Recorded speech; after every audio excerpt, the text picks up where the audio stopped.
Ndugu viongozi na wananchi, nilifanya maamuzi ya kuunda tume hii ili kufanya tathmini ya kina ya mfumo wetu wa kodi kufuatia malalamiko ya muda mrefu kutoka kwa wananchi, wafanyabiashara, wawekezaji pamoja na wadau wa maendeleo kuhusu changamoto za mfumo wa kodi nchini. Lakini pamoja na hayo, mabadiliko ndiyo maendeleo. Napokaa muda mrefu lazima mjitathmini na mjibadilishe. Hata nyoka naye hujibadilisha, si ndio? Anavua gamba, anaacha, anakwenda akiwa mpya. Kwa na sisi tunataka kuvua gamba la malalamiko ya kodi ili tuende tuwe wapya.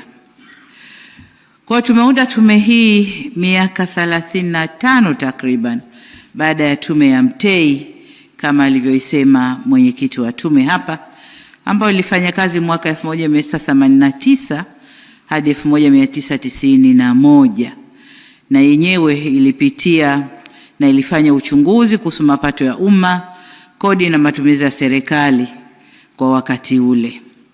Kwa hiyo tume hii iliyoongozwa na balozi ina lengo la kuhuisha mfumo tulionao wa kodi ili uendane na mahitaji ya sasa ya kiuchumi, kiuwekezaji na kibiashara.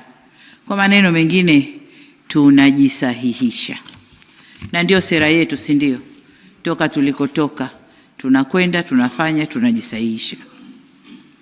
Ndugu zangu, ripoti hii imekamilika na imekabidhiwa katika kipindi ambacho nchi yetu tunakwenda kutekeleza au tunaanza utekelezaji wa dira yetu ya 2050, dira ambayo mwelekeo wetu ni kukua kwa uchumi kufikia uchumi wa fedha nyingi trilioni 1 ifikapo 2050.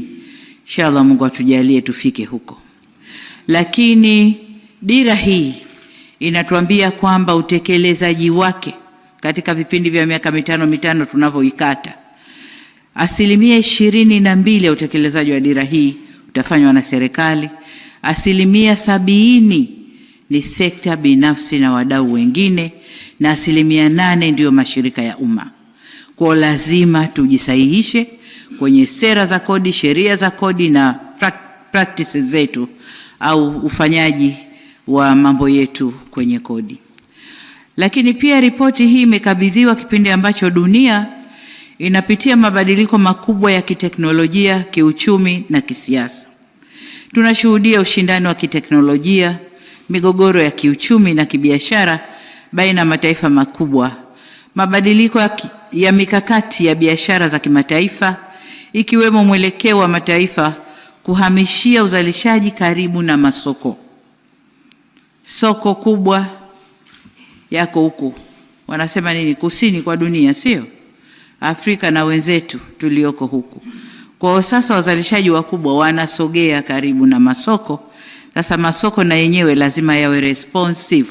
Tubadilike, tuwapokee, tufanye nao vile inavyotakiwa ili waweze kuzalisha, wao wapate na sisi tupate. Mabadiliko ya tabia nchi, siasa za kidunia, migogoro ya kikanda na vyovyote vinaathiri kwa kiasi kikubwa mtiririko wa upatikanaji wa mitaji, uwekezaji na mnyororo wa ugavi duniani. Kwa lazima kama Tanzania, kama nchi, lazima tuende na mtindo huo, tuende na dunia inavyokwenda. Aidha, matumizi ya rasilimali za ndani katika kujenga uchumi wa nchi ni nguzo muhimu kwa wakati tulionao. Na ndio maana tunasema tukusanye zaidi ili kwa kiasi kikubwa tufanye mambo yetu wenyewe kwa makusanyo yetu. Na kama mnavyojua tumekuwa sana, lakini mahitaji ya nchi ni makubwa, rasilimali fedha inahitajika nyingi sana, bado tunatakiwa kukusanya. Na kweli kuna fedha ambayo bado hatujaikusanya. Kwa lazima tuikusanye ili tuweze kufanya mambo yetu. Tuweze kufanya wenyewe badala ya kunyosha mabakuli na kuomba. After all, mabakuli yenyewe siku hizi hayaingizwi kitu. Sasa hivi ni aid na ni trade for aid, sio? Yaani tufanye biashara, tusaidiane. Anayekuja apate na sisi tupate. Yale ya misaada tu tupeni. Mikopo ipo, lakini misaada safi imepungua kwa kiasi kikubwa. Kwa hiyo tukusanye ndani ili tuweze kufanya mambo yetu. Kwa muda mrefu nimesema hapa, miaka 35 nyuma tulikuwa tunakwenda na mtindo wa kodi ambao tulikuwa nao. Sasa kama ni ulemavu, inabidi kwenda kukunjua huo mkono ambao umejikunja hivi, lazima kuna maumivu. Mkono unataka kunyooshwa, maumivu yatakuwepo. Niwaombe twende na mtindo wetu ule ule wa R 4 wa kujadiliana, kuvumiliana, kuwasiliana, kustahamiliana, tujenge upya nchi yetu. Niwaombe sana.